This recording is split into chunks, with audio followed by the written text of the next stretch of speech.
Shalom, family, trendsetter. All praises be to the Most High Power, the only power that sustains life on this planet, the only power that will bring forth salvation to the elect. Now, I am driving, so you will hear some noise in the background. Please bear with me.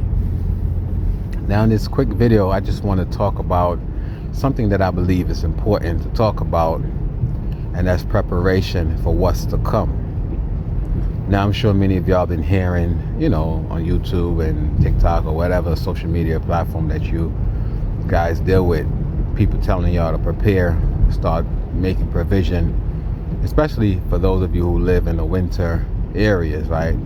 The areas where you have winter, such as here in Maryland. Winter is about to enter upon us, and I've been preparing for that because apparently, from what I gather, is that we're going to have a rough winter, number one, and number two, quite possibly that the power might go out.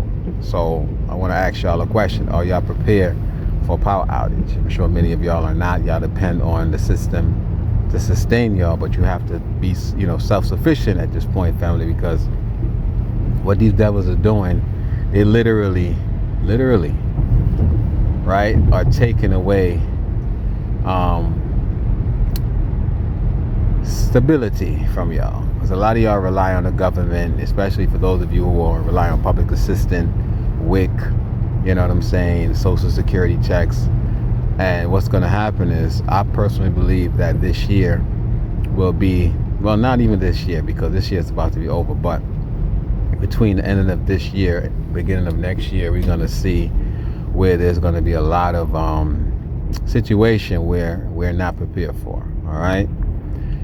So I would say to y'all, if y'all are able to go out, like I've been telling y'all in many videos, and stack up on non-perishable food item, if you're able to purchase one or two buddy eaters, called buddy eaters, okay, you can get them at Walmart. I think they went up a little bit now because they know, usually these devils, they know what's coming, so they usually price gouge. But if you're able to purchase one or two buddy eaters, especially if you have young kids, even go as far as to buy some sleeping bags. Sleeping bags keep you very warm. Now you might say, what the hell I need a sleeping bag in my home for? Well, if you don't have any power or any heating system in your home, you're going to need some kind of warmth, right? Something to keep you warm, so the sleeping bag can compensate that. So I would say you try to pick up at least one or two sleeping bags. Doesn't have to be very expensive, but it's something that can keep you guys cold. Keep you guys out of the cold, like keep you guys warm from the cold, I should say. And another thing that y'all probably want to consider stacking up on is a lot of water. Now, what I've done, I've went and gotten 2 55-gallon barrels, and I've outfitted them with like what you would call like a faucet type situation. You know what I'm saying? I'm very creative, very, very, very, very creative. So I actually outfitted it with like a faucet, and I fill up the water, and I have 2 of them inside of my house. And I have a rain catching system outside of my house. And I also have solar power generator, right? Mini solar power generator. I couldn't afford the house, the residential one, but I think I paid like $700 for both the generator as well as the solar.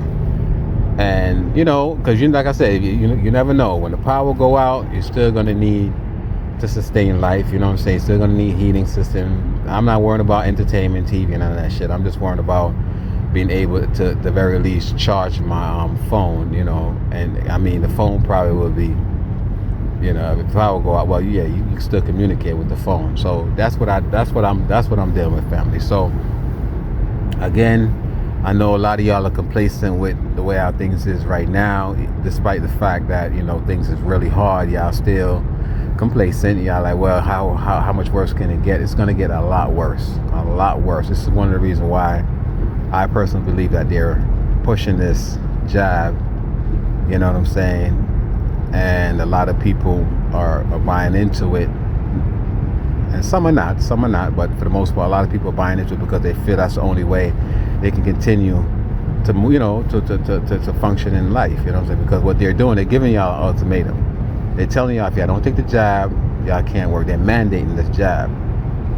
But what I would also want to add to this video is that I would say, family, do not quit your job. if they are mandating you to get the jab, because let's say you do, but you are in a situation where you have to take the jab, right? Later on, right? They're going to be held liable. They're going to be held liable for what they're mandating. You know what I'm saying? What the government is mandating. They're going to be held accountable for it. But I would say, do not quit. Let them fire you. Let them fire you for not taking the jab. I know most companies, they're giving you a deadline to do so, but wait it out. Don't take it. Don't take the jab. I mean, if you don't want to, right? If you don't want to, I'm not going to tell you not to take it, because you have to make your own decision. But I would say, do not quit because they want you to take it. I'm saying, wait it out. Let them fire you. You can go on unemployment, and later on, I'm sure everything is going to come out to the light. I'm saying, one thing, you do have the left and the right, and I'm not talking about, in this case, politics. I'm talking about the good and the bad, and eventually, the good always overshines the bad. And I can guarantee you, once everything is all said and done, it's going to be a lot of lawsuits, because you're going to have people that actually got terminated, right, laid off because of the job. And believe me, it's going to be repercussion, not necessarily on the pharmaceutical, but on these companies that actually terminated y'all, because there is some kind of clause out there that states that they're not allowed to do that. So you're not allowed to mandate vaccinate jabs. I'm about to say that word on people. You're not allowed to do that. So I would say, family, please do not quit. Let them fire you. And secondly, please go out there and start stacking up. I would say, if you're able to practice your Second Amendment right, you need to do so, because shit's about to get real. You know what I'm saying? You're going to start seeing a lot of anarchy going on, and you want to have weapons to protect your family. I myself, I feel I've pretty much done enough as far as protection wise for my family. You know what I'm saying? Hopefully it is enough, but still it could be more. You know what I'm saying? But what I'm working on now is trying to get some chickens in my backyard. My wife's like, "What the hell are you going with chickens in Maryland?" Oh, well, you're gonna see, because right now, family, we are in survival mode. It ain't no more laying back and just enjoying life. We're not living no more. We surviving. You feel what I'm saying? Living is when you enjoying life and, enjoying, your creature comfort. Now we're in survival mode. And a lot of y'all, like I said, still complacent, still caught up with social media, distraction. But y'all will see.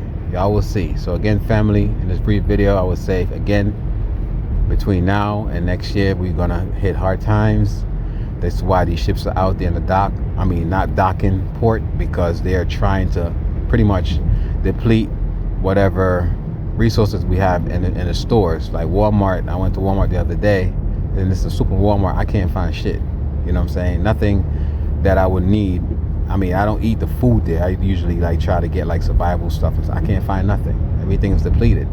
So that's what the intentions are. They're going to try to pretty much get all the shelf depleted, and then they're going to have these ships dock, and they're going to federalize these ships. You know what I'm saying? All the goods that comes off these ships, they're going to federalize it, and they're going to give you an ultimatum. Either you take the jab or you don't get any food. That's going to be the next thing. So for those of you who already took the jab, good luck with that. But what they're going to do, even with the jab, they're going to come with some other shit. It's going to be some other shit that y'all going to have to do, because they're talking about carbon in the atmosphere that's causing global warming. And I was watching a video earlier today. I'm not going to mention the name of the channel, but that particular message was very well taken. You know what I'm saying? We are the carbon. We are the one that they're trying to deplete.